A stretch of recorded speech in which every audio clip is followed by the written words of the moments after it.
बेटी की परवरिश। जिंदगी किसी को किस मोड़ तक ला सकती है। एक दिन कविता अपने पति से कहती है, कौन है ये बच्ची, बताते क्यों नहीं, क्यों लेकर आए हो इसे यहाँ? कविता, ये मेरी बच्ची है। माँ पापा मेरी शादी शिवानी से करने के लिए मान नहीं रहे थे, लेकिन मैं उससे बहुत प्यार करता था। अब वो इस दुनिया में नहीं है, लेकिन सन्निका की जिम्मेदारी मेरी है। इसे मैं अपने पास ही रखूंगा। कविता ये देखकर सुनकर सन्न रह जाती है। कैसी बात कर रहे हैं आप? लोग क्या कहेंगे? मैं कैसे इस बच्चे के साथ जीवन चलाऊंगी? देखिए, इसे देखकर मुझे टेंशन हो रही है। आप इसे ले जाइए यहाँ से। मेरी भी तो बेटी है, मैं उसका हक कैसे मार दूं? दिनेश कविता को किसी तरह समझा लेता है। देखो सन्निका, ये आज से तुम्हारी माँ है, इन्हें तुम्हें माँ कहना है। कविता को तो सन्निका को देखना भी गवारा नहीं है, फिर वो उसकी माँ कैसे बन पाती? और शायद दिनेश भी ये हकीकत जानता था। कुछ साल बाद देखिए, अब राधिका बड़ी हो गई है, उसके लिए किसी अच्छे घर का रिश्ता देखिए ना। शादी तो करवानी है ना? हाँ, लेकिन सन्निका उससे बड़ी है, पहले तो उसकी शादी तय करेंगे ना। जमाना जानता है कि वो एक नाजायज लड़की है, कोई उससे शादी क्यों करेगा? वैसे भी आता है क्या उसे, जो कोई उसे अपने घर की बहू बनाएगा? तभी वहाँ सन्निका आ जाती है। पापा, मुझे स्कॉलरशिप मिल गई है, आगे का सारा खर्चा यूनिवर्सिटी वाले उठाएंगे। मैं कल ही वहाँ हॉस्टल में शिफ्ट हो रही हूँ। लो, सुना दिया ना फैसला। अरे अब क्यों शिफ्ट हो रही हो? पहले ही हो जाती शिफ्ट। दुनिया में यूं कालिक तो ना होती हमारी। क्या यार कविता, एक तो खुशी की बात है कि लड़की को कुछ आगे बढ़ने पढ़ने का मौका मिल रहा है, लेकिन नहीं, तुमको तो केवल ताना मारना ही आता है। जाकर देखो शिवानी क्या कर रही है। अरे हाँ, मैं शिवानी को दूध देना भूल गई, वो कैसे उठेगी? कविता को ये सुनकर गुस्सा आ जाता है। हाँ हाँ, अपनी किताबों से फुर्सत मिले तब ना। मेरी बेटी ना कुछ खाए ना कुछ पिए, यही तो चाहती हो तुम।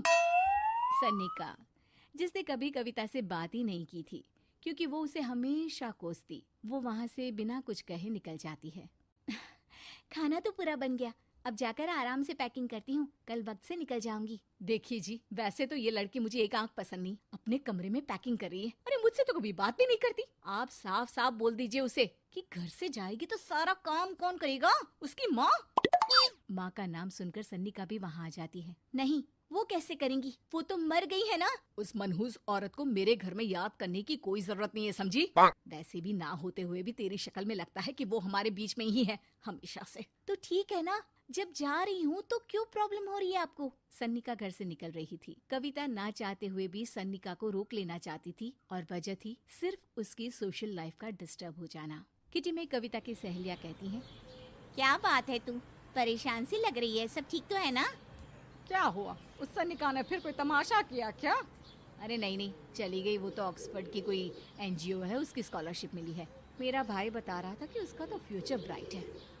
अरे चल ना, तुझे क्या, तेरा तो पीछा छूटा उससे। अरे कैसे क्या नहीं, घर का सारा काम करती थी। इसकी छोटी बेटी को भी तो उसी ने संभाला था।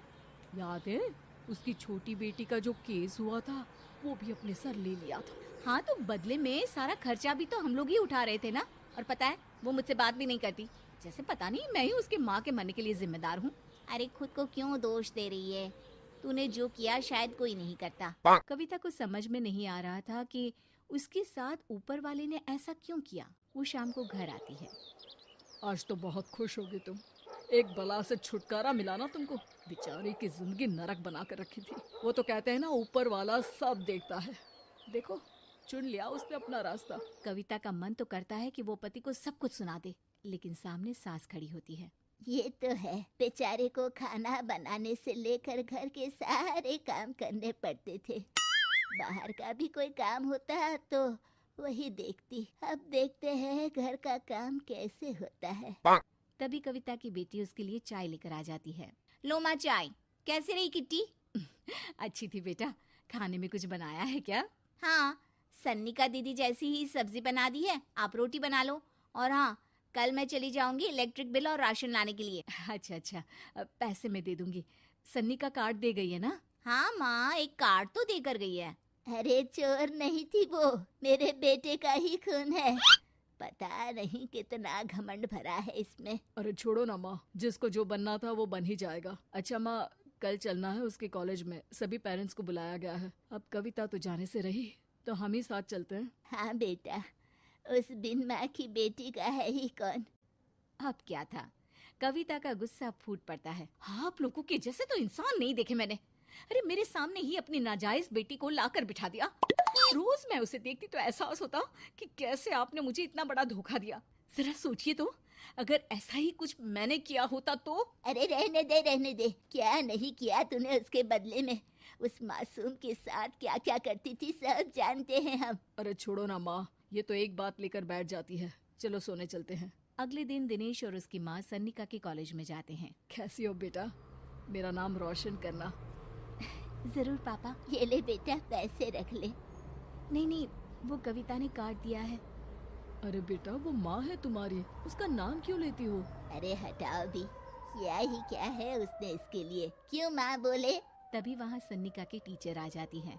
सन्निका की माँ नहीं आई? जी नहीं, वो घर में बेटी है ना, सबका एक साथ आना तो मुमकिन नहीं था। तो उन्हें भेज देते, हम सभी उनसे मिलना चाहते हैं। मानना पड़ेगा, बहुत अच्छी तरह से पाला है उन्होंने अपनी बेटी को। क्या घर का काम, क्या बाहर का, कॉन्फिडेंस तो कूट कूट कर भरा है। पैसे रुपये के लिए भी इसे किसी का मुंह नहीं देखना पड़ता। स्कूली शिक्षा भी लाजवाब है। पिता और दादी को एहसास होता है कि जिस कविता के पालन पोषण पर उन्हें हमेशा से शक रहा, वो सन्निका के भविष्य के लिए किसी वरदान जैसा